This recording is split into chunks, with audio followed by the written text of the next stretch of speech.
Víctor, buenos días. Muchas gracias por la invitación.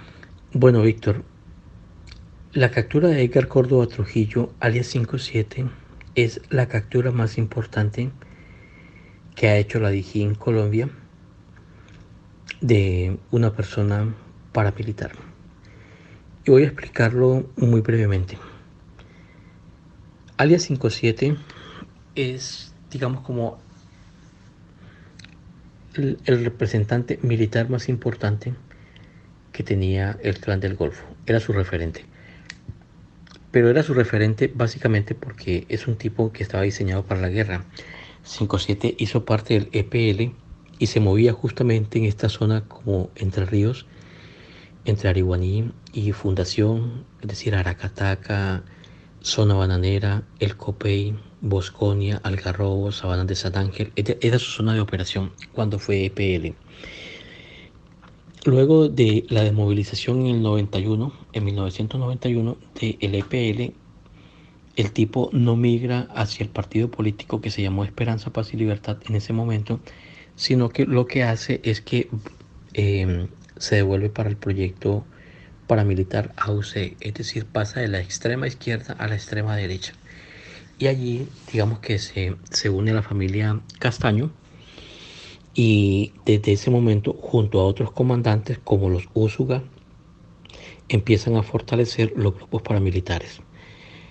57 es el responsable de muchos hechos atroces, como la masacre en los pueblos palafitos en el departamento del Magdalena, como la masacre en El Salado, como la disputa que tuvo el bloque Centauro, donde se mataron más de 1000 combatientes paramilitares en la, digamos, como en esta guerra que hubo con los buitragueños antes del proceso de desmovilización. Es decir, era un tipo que realmente estaba preparado y estaba diseñado para la guerra.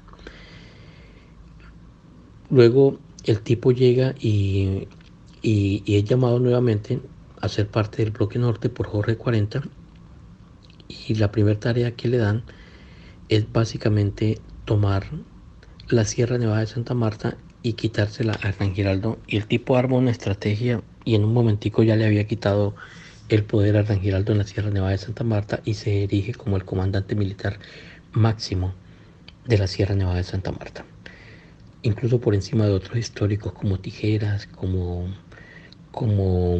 Tolemaida, que tenían, digamos, como una estructura muy local y eran jefes muy locales. 57 era un tipo que estaba dentro de la cúpula de Jorge 40, lo cual le permitía tomar decisiones militares por encima de estas personas. Es decir, si Jorge 40 era la mente política criminal más importante para el Caribe colombiano, 57 era la mente criminal militar más importante para el Caribe colombiano. Entonces estamos hablando de un poder elevado de criminalidad. 57 cometió varios errores.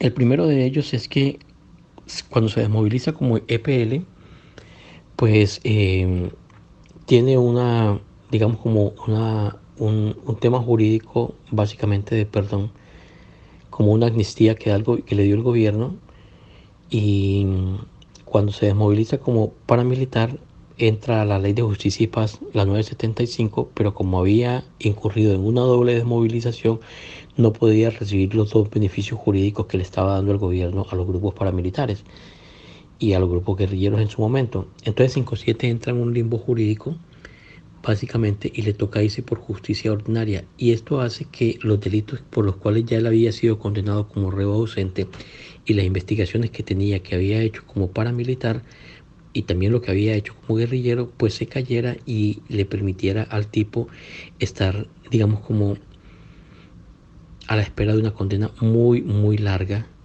por justicia ordinaria por los delitos que había cometido. Entonces realmente no tenía mucho chance, digamos, como de recuperar su libertad muy rápidamente. Entonces 57 lo que hace es que pues llega a un acuerdo con los hermanos Úsuga, que han sido pues digamos como sus grandes aliados, y con eso pues digamos que planean toda la fuga del tipo y le dan la responsabilidad de reorganizar los grupos paramilitares o el Clan del Golfo en el Caribe colombiano. ¿Y qué tenemos nosotros, Víctor? Por ejemplo, Con la llegada de 5-7 tenemos una estela de muertes. Cuando 5-7 llega, por ejemplo, al departamento del Magdalena, nosotros podríamos decir que teníamos presencia en 16 municipios. Digamos que el Clan del Golfo podía tener presencia escasamente en 16 municipios de los 30 que tiene el departamento, incluido el distrito de Santa Marta. Hoy, Víctor, el Clan del Golfo tiene presencia en todos los municipios del departamento del Magdalena, en unos más, en otros menos, pero en todos tiene presencia de esta estructura criminal, porque básicamente la estrategia de 5-7 es sumar gente para tener el control local, y a partir de tener el control local expandirse al local, a otro departamento. Y lo hizo inmediatamente con La Guajira, donde se movía con frecuencia, y lo hizo para el Cesar, donde se movía con frecuencia. Y si revisamos los homicidios en el Cesar y en La Guajira, crecieron considerablemente con la llegada de 5-7. Entonces 5-7 es un tipo que trae la muerte, mejor dicho, en los pies, porque digamos que su estrategia militar es esa: sembrar el pánico, sembrar la muerte, para reconfigurar una estructura, para reconfigurarse. Entonces es la captura más importante que ha tenido la DIJÍN Colombia en los últimos años. Y lo digo más importante porque hemos tenido capturas. Por ejemplo, en el top de las capturas más importantes que hemos tenido está la de alias Belisario, sobrino de Don Mario. Importante por el grado de familiaridad que había con Don Mario, porque Don Mario era el jefe natural, sigue siendo el jefe natural del Clan del Golfo. Los hermanos Úsuga hacen parte del Clan del Golfo, pero quien fundó las autodefensas gaitanistas de Colombia se llama Don Mario, y manda a su sobrino alias Belisario para que se encargue del Caribe colombiano. No sé por qué razón, para ellos el departamento del Magdalena sigue siendo el escenario importante donde se vienen a fortalecer, y a partir del departamento del Magdalena empiezan a ir hacia otros departamentos. Lo que hizo Jorge 40 con el departamento del Magdalena, convertirlo en un laboratorio con los famosos distritos electorales, y así básicamente todo lo que buscaba con descentralizar el Caribe colombiano del Estado, lo hizo desde el departamento del Magdalena. Pues lo mismo han hecho estos grupos: se fortalecen desde el departamento del Magdalena y desde allí empiezan a reagruparse y a cometer acciones en otros departamentos. Eso hizo Belisario también, y fue capturado, y es la captura, digamos, importante por lo que representaba, no solamente como autodefensa gaitanistas de Colombia. En ese momento se llamaban los jurabeños, o les decían los jurabeños. Ellos siempre se han llamado autodefensa gaitanistas de Colombia. El que le ha cambiado el nombre ha sido el Estado. Y esa captura significó un retroceso importante de esta estructura y la pérdida de la soberanía de esa estructura en el Caribe colombiano, que fue aprovechada por otros grupos como la Oficina Caribe en ese momento. Pero a lo que me refiero con esto es que tenemos otros, digamos, como otras bajas importantes: la de 80, la de Chucho Pachenca, la captura de Garfio, pero ninguna de estas capturas, Víctor, se puede, digamos, siquiera igualar a la captura de 5-7. El perfil criminal de 5-7 era absolutamente abrumador, elevadísimo. Era un tipo que podía conformar, como ya lo hemos venido viendo en el Caribe colombiano, estructuras paramilitares que funcionen a su favor. Entonces el grado de peligrosidad era muy alto. Digamos, el riesgo que teníamos en este momento era muy alto. La llegada de 5-7 nos trajo inmediatamente combates en la Sierra Nevada de Santa Marta, desplazamiento masivo de más de 1000 personas, asesinatos por doquier, desapariciones por doquier. Víctor, esto era una cosa impresionante. Asesinatos ejemplarizantes, como el caso de los 2 adultos mayores que fueron asesinados en San José de Kennedy, en zona bananera, y así particularmente. Es decir, hechos absolutamente drásticos, porque la virtud de 5-7 es nuevamente inducir a las personas al miedo y al terror. Para él, cuando la gente está asustada, cuando tiene miedo y cuando está muy asustada, pues claramente hacen lo que la estructura paramilitar quiera que se haga, y efectivamente así lo hicieron y así lo hacía.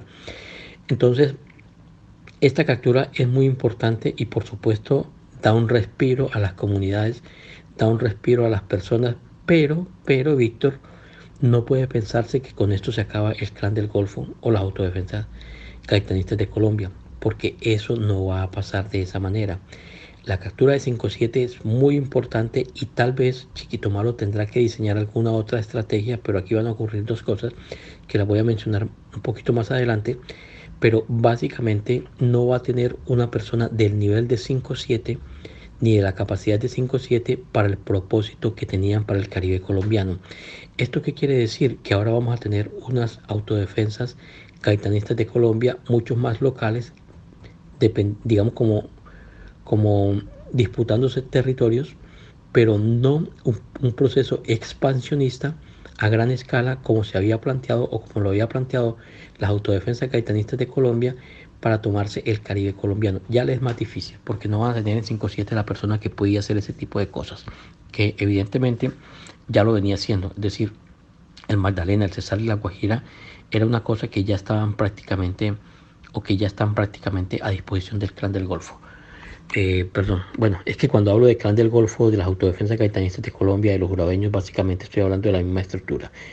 Entonces, es muy importante esta captura por ese sentido. ¿Qué va a pasar ahora, Víctor? Hay un desorden criminal que ocurre en este tipo de hechos, y ese desorden criminal es que varios de los comandantes medios de 5-7 van a querer asumir el rol de comandancia, que no va a ser un rol de comandancia igual al de 5-7. Porque eso te digo, es importante esta captura porque ahora se pierde por completo, digamos, como el origen inicial de lo que pretendía ser el Clan del Golfo, que era tomarse todo el Caribe colombiano, unificarlo como lo hizo el Bloque Norte en su momento, y para eso tenía a 5-7 y no tiene otra figura como 5-7, tiene otros comandantes con capacidades bélicas y tal vez con capacidad de comandancia, pero en unas estructuras mucho más locales, como lo tenía Jorge 40 cuando tuvo el Juan Andrés Álvarez, cuando tuvo el Tomás Guillén, cuando tuvo el José Pablo Díaz, cuando tuvo, digamos, como todas estas estructuras del Frente Chimila, bueno, estructuras más locales, digamos, como en un municipio, en un departamento, pero no el propósito expansionista de unir el Caribe colombiano bajo el mando unificado de las AGC. Eso ya no lo puede hacer porque no tiene otro 5-7 que pueda hacer ese tipo de cosas. 5-7 es la persona más importante que ha tenido el Bloque Norte en temas militares. Si Jorge 40 fue la mente política criminal más importante en el Caribe colombiano, 5-7 era la mente criminal militar más importante en el Caribe colombiano. Entonces, por supuesto que es una captura muy, muy importante. Entonces, ahora, ¿de qué depende, Víctor? Depende mucho de la estrategia que tracen las autoridades, y que ojalá tuvieran una estrategia trazada, porque claramente aquí tienen un respiro y tienen una ventaja importante para seguir debilitando a las autodefensas gaitanistas de Colombia. Mientras ellas se reorganizan, mientras pasa el desorden criminal, que es normal que pasen este tipo de cosas, y mientras se tomen algunas decisiones, porque no se esperaba una captura de esa naturaleza. Entonces esto cambia por completo la perspectiva y el objetivo que tenían las autodefensas gaitanistas de Colombia en el país. Entonces, digamos que 5-7 es un tipo que trae una estela de muerte, Víctor, por donde pasa.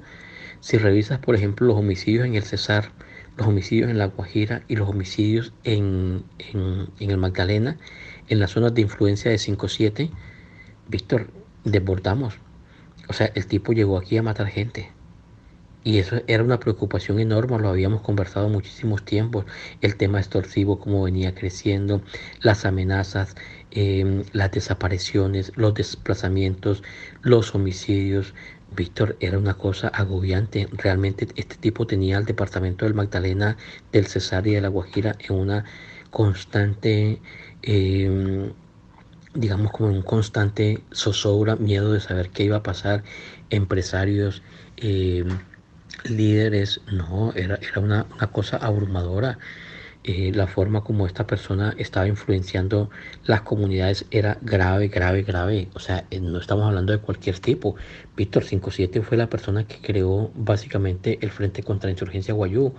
Y el Frente contra Insurgencia Guayú fue una estructura paramilitar que operó desde Palomino hasta Maicao. Y tú no te imaginas la cantidad de personas que asesinaron de la comunidad guayú, campesinos, y donde aplicaron, por ejemplo, técnicas de desmembramiento, que esto es muy grave.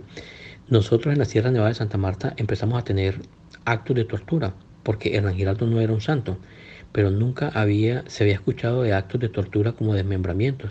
Cuando llega a 5-7 empieza toda esta práctica de los desmembramientos de cuerpos humanos y esto marca por completo un índice en la escala de terror y de horror en las aproximaciones a cómo estos grupos llegan a las comunidades. Absolutamente grave. 5-7 era un tipo que mataba por matar. Era una mente absolutamente peligrosa, criminal. Entonces, claro, aquí tenemos esto, digamos, como esta situación. Entonces, para terminar, Víctor, y para resumirlo, hemos tenido capturas importantes en el Caribe colombiano. Ninguna se iguala a la de 5-7. Es muy importante esta captura. Yo ya estaba preparando mi trino para el ministro de Defensa. Tengo que quedarme callado y decirle, pues ministro, independientemente de que ha hecho una labor bastante mala para el Caribe colombiano, pues usted se comprometió a entregar resultados en 2 meses y hoy entrega, ¿qué resultados? La captura de 5-7. Entonces, ahí tiene uno que reconocer que evidentemente el tipo con esta captura la sacó del estadio. Nos da un respiro, nos da un grado de tranquilidad, pero nos da una oportunidad que es muy importante para que las autoridades restablezcan y cierren más, digamos, como la cuerda, a tal manera que permita que haya más capturas de otras personas del grupo y se dé un debilitamiento. Si se da un debilitamiento importante de las autodefensas gaitanistas de Colombia en los territorios, por supuesto que podemos hablar de que podemos ganarle en cierto modo la guerra al Clan del Golfo en el departamento del Magdalena, tal vez en La Guajira y también en el departamento del Cesar. Esto depende mucho de la estrategia militar porque ahora vamos a tener un respiro. ¿Esto qué quiere decir? Que es posible que los homicidios bajen un poco, la intensidad del conflicto baje un poco, pero la intensidad del conflicto entre ellos va a aumentar, por lo que te decía ahorita, el desorden criminal.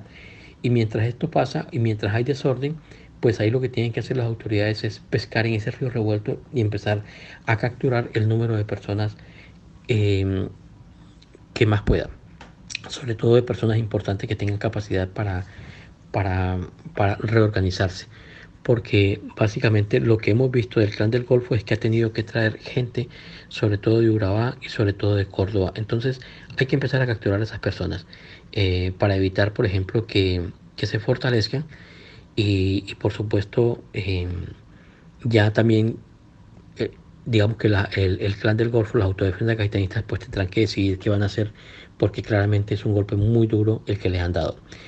Entonces, Víctor, estamos frente a un hecho histórico con esta captura. Yo realmente estaba muy preocupado porque esta persona no había sido capturada y tenía que ser capturada y efectivamente hoy ya está capturado y eso es muy positivo para el país, esto es muy positivo para el Magdalena, para el Cesar y para la Guajira y esto hace que se cambie por completo la estrategia que tenía el Clan del Golfo de posesionarse en todo el Caribe colombiano bajo un solo mando unificado.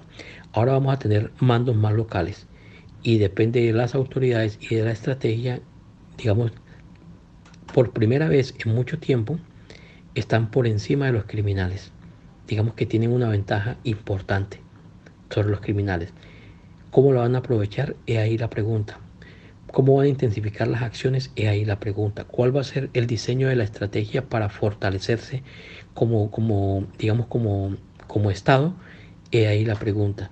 Pero claramente estamos frente a un hecho importante que tiene que ser respaldado y el que tenemos que dar, digamos, como aprobar de manera general, porque efectivamente se trata de una captura muy importante. Eh, entonces, nada más que decir, Víctor, salvo que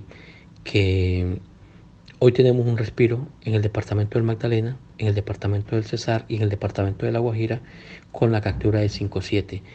Y esto nos invita a fortalecer las estructuras sociales, nos invita a fortalecer, digamos, como apoyar la fuerza pública en virtud de que por primera vez están por encima de la criminalidad y eso es muy importante porque ahora es la criminalidad la que tiene que hacer un esfuerzo o un esfuerzo mayor para reagruparse porque básicamente con esta captura se le movió todo el eslabón, se le movió toda la cadena y ellos ahora tienen que reorganizarse muy rápidamente que no va a ser tan fácil porque después de la captura de Otoniel, después de la captura de 5-7, después de la captura de otros grupos, de otras personas importantes dentro de la estructura, pues claramente no la tienen tan fácil. ¿Tienen gente? Sí tienen gente. ¿Pueden montar otro comandante? Lo van a montar, por supuesto que sí. No se van a acabar las autodefensas clandestinas de Colombia, pero tienen que repensar cuál va a ser la estrategia, porque claramente esto que pensaban hacer, como lo hizo el bloque norte, de posesionarse bajo un solo mando unificado, ya no lo van a poder hacer, porque no tienen otro 5-7 que asuma ese rol de comandancia militar. Por eso la captura de 5-7 es tan importante en esta esfera de la violencia, Víctor.